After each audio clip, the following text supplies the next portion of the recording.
Episode की शुरुआत में वो ब्लैक कोट वाला कहता है, सर मैं आपके लिए क्या कर सकता हूँ।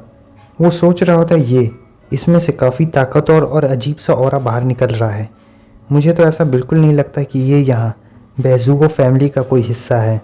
मेरा दिन सचमुच आज बहुत ज़्यादा ख़राब है। एक के बाद एक मुसीबत मेरे सामने आती जा रही है। ये बंदा बताता है कि इसका सरनेम लू है और ये जियानगान से आया हुआ है। समझ जाना, वहाँ ऊपर लिखा हुआ है। वो ब्लैकआउट वाला सोच रहा होता है, चलो किस्मत से ये उस सरनेम मुंह वाले से तो ज़्यादा अच्छा लग रहा है। वो कहता है, आइए आप काफ़ी दूर से आए हैं और आप हमारे दोस्त भी हैं, तो चलिए बैठकर बातें करते हैं। और वो सोच रहा होता है, चलो इसी बहाने मैं इसके बैकग्राउंड के बारे में पता भी लगा लूँगा। सभी लड़कियाँ कह रही होती है, देखो ये कितना ज़्यादा हैंडसम है, लेकिन इस ब्लू वाली को कुछ फ़र्क नहीं पड़ता है। वो कहती है, इन्हें देखो तो सही, ये कैसे पागल हो रही है उसके पीछे। तभी उसका भाई आता है और कहता है, गलत मत समझना, लेकिन जब मिस्टर मुंह भी तुम्हारे सामने होते हैं तो तुम भी बिल्कुल ऐसी ही हरकतें करने लगती हो। वो कहती है, तुम ये क्या बकवास सी बातें कर रहे हो, मैं ऐसा कुछ भी नहीं करती हूँ। वो कहता है, चलो तुम नहीं, तुम्हारा रिएक्शन तो यही बता रहा है। ये जो बंदा अभी अभी आया हुआ होता है वो बताता है कि ये तुरंत ही अभी बेजू से गुजर रहा था और उसने ये सुना है कि यंग मास्टर सभी वू फैमिली और ये बेजुआ के जितने ही मेंबर्स हैं सभी लोगों के लिए एक पार्टी रख रहे हैं आज रात। जितने भी यंग मास्टर्स हैं सभी मार्शल आर्ट्स फैमिली के, वो सभी इस पार्टी में आएंगे। और मैंने ये भी सुना है कि बेजुआ की यंग जनरेशन सभी लोग काफ़ी रेयर और टैलेंटेड लोगों से भरी पड़ी है, इसीलिए मैं उन्हें खुद देखने आ गया। वो ब्लैक कोट कहता है, तो तुम हमें बताओ तुम हमारे बारे में क्या सोचते हो। और ये सोच रहा होता है ये हमारी तारीफ़ करने वाला है और क्या। वो कहता है, जो लोग भी यहाँ पर प्रेजेंट हैं मैं उनके बारे में ये सोचता हूँ ये लोग किसी कचरे से कम नहीं हैं। ये सुनकर सभी लोग हैरान हो जाते हैं और कहने लगते हैं, तुमने क्या कहा, फिर से कहना। तो सीन चेंज होता है। हमें वूजी की पूरी फैमिली को दिखाया जाता है। उसकी मदर कह रही होती है, अगर मुझे पहले से ये बात पता रहती कि तुम इतनी महंगी डिश ऑर्डर करने वाले हो तो मैं यहाँ पर खाने के लिए आती ही नहीं, और अगर अगली बार से तुमने ऐसा किया तो मैं इसे बिल्कुल बर्दाश्त नहीं करूँगी। मुझे ऐसे पैसे खर्च करना बिल्कुल भी पसंद नहीं है। और हाँ, तुम लोग ये जो दिन भर फ़ोन पकड़े हुए रहते हो, मैंने तुम लोगों से कितनी बार कहा है कम से कम खाने वक्त तो इस फ़ोन को ना पकड़ा करो। तुम्हें पता है ना, फ़ोन की वजह से तुम लोग की आंखें भी ख़राब हो सकती हैं और इससे तुम्हारी बॉडी को नुकसान पहुंचता है। वो जी कहता है, हाँ आप बिल्कुल सही कह रही हैं, लेकिन आंटी जी हमारे जितने भी व्यूअर्स हैं सभी लोग ऐसे ही हैं, आप ऐसी बातें ना किया करें वरना उनके दिल में बहुत तकलीफ़ होगी। लेकिन उसके अलावा भी एक बात है, जिसका ये चैनल है वो खुद 8-10 घंटे फ़ोन पकड़े रहता है। तभी हम देखते हैं उस लड़की का भाई दौड़ते दौड़ते वूजी के पास आता है। वूजी उससे कहता है, क्या हुआ, सब चीज़ ठीक तो है ना वहाँ पर। वो कहता है, नहीं वहाँ पर कुछ भी ठीक नहीं है। इस तरफ हमें उस ब्लैक कोट को दिखाया जाता है।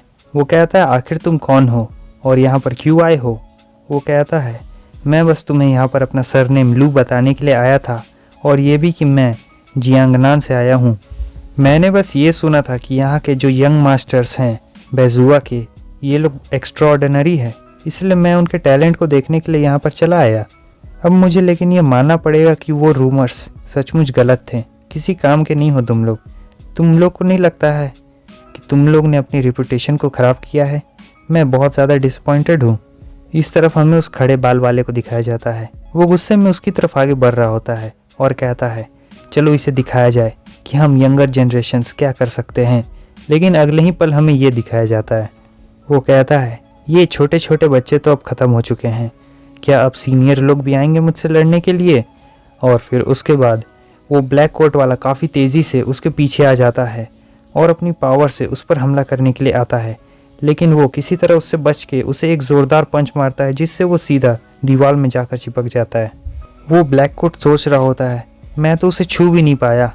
और फिर उसके बाद वो दूसरा बंदा कहता है, तो क्या तुम अब ये मानोगे कि बेजुआ में जितने भी मार्शल आर्टिस्ट हैं वो सभी किसी काम के नहीं हैं। अब वो ब्लू बाल वाली लड़की आगे बढ़ती है और कहती है, तुम लू हो, लू फैमिली से, जिंगयांग वाली जगह से। क्या तुम यहाँ बेजुआ के जितने भी यंग मास्टर्स हैं उन सभी को चैलेंज कर रहे हो।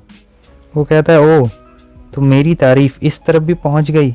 और फिर वो बताता है कि वो कितनी दूर से कितने सारे सिटीज़ को क्रॉस करते हुए इस जगह बेजू पे पहुँचा है। लेकिन मुझे ये कहना पड़ेगा कि मुझे यहाँ सिर्फ निराशा ही हाथ लगी है। उस ब्लू लड़की के बगल में एक और लड़की होती है। वो उससे पूछती है कि आखिर ये कौन है। ये लड़की बताती है, हर एरा में लोगों का एक ऐसा ग्रुप होता है जो ऑर्डिनरी लोगों के टैलेंट से बाहर होता है, यानी ये लोग एक स्पेशल कैटेगरी में आते हैं। और ये जो होते हैं लोग, इन्हें वो जुबान के कैंडिडेट्स कहा जाता है। और ये बहुत ज़्यादा हाई लेवल के कल्टीवेटिंग टेक्निक्स का इस्तेमाल कर सकते हैं। हाई लेवल यानी कल्टीवेटिंग के पीक, कल्टीवेशन का जो पीक होता है वो इन वो जुबान का जो सबसे लोएस्ट कैंडिडेट होता है वो करता है। और जो सबसे ऊपर होता है उसके बारे में क्या ही कहना है, आप जान सकते हैं। वो सभी इस बात को सुनकर पैनिक हो जाते हैं। क्या एक पीक लेवल मार्शल आर्टिस्ट, क्या हमारे बीच कोई ऐसा है जो इसे रोक सकता है? वो उससे कहती है, तुम वहाँ उतनी दूर से यहाँ बेजुआ इसलिए आए हो ताकि तुम हमें चैलेंज करके हमें शर्मिंदा कर सको। क्या तुम्हें इस बात का डर नहीं कि कोई तुम्हें वो जुबान की रैंक लिस्ट से बाहर निकाल देगा? उसके बगल वाला बंदा कहता है, हाँ ये बिल्कुल सही कह रही है। तुम पागल मत हो क्योंकि तुम वो जुआ के कैंडिडेट हो। तुम्हें क्या लगता है तुम यहाँ पर बहुत अच्छा काम कर रहे हो, बल्कि तुम यहाँ पर आके मार्शल आर्ट्स की बदनामी कर रहे हो। वो कहता है, मुझे गलत मत समझना, लेकिन मैं यहाँ बेजुआ में इसलिए नहीं आया था ताकि मैं मार्शल आर्ट्स की बेइज्जती करूँ। मैं तो बस इस शहर में ऐसे ही आ गया था और यहाँ का पूरा ओवरऑल मार्शल आर्ट्स भी उतना ज़्यादा अच्छा नहीं है।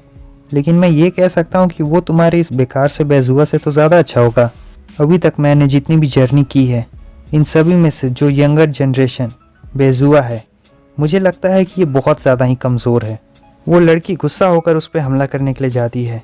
वो कहती है, मुझे पता है कि मैं उतनी ज़्यादा क्वालिफाई नहीं हूँ कि तुम्हारी अपोनेंट बन सकूँ, लेकिन मैं यहाँ खड़े रहकर इंसल्ट नहीं सुन सकती हूँ और तुम हमारी यंगर जनरेशन का इंसल्ट भी नहीं कर सकते हो।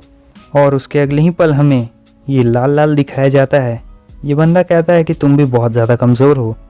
वहाँ पर जितने भी लोग होते हैं वो सभी लोग बहुत गुस्से में होते हैं और कह रहे होते, चलो इसे एक साथ सबक सिखाते हैं। लेकिन वो लड़की उन सभी लोगों को रोक देती है। वो कहती है, ये कोई मामूली इंसान नहीं है और हमारे बेजुगा में कोई ऐसा जीनियस नहीं है जो इसे हरा सके। लेकिन मुझे इस बात का डर है, जब तुम उसके साथ लड़ाई करोगे तो तुम्हारा क्या हश्र होगा। और बस हमारा ये एपिसोड भी यहीं पे ख़त्म होता है। कमेंट में बताना ये किसकी बात कर रही थी। अगर आपको वीडियो अच्छी लगी लाइक कर देना, चैनल पे न्यू हो सब्सक्राइब कर देना। यहाँ तक वीडियो देखने के लिए बहुत बहुत शुक्रिया। तो फिर मिलते हैं आपसे नेक्स्ट एपिसोड में, तब तक के लिए बाय बाय।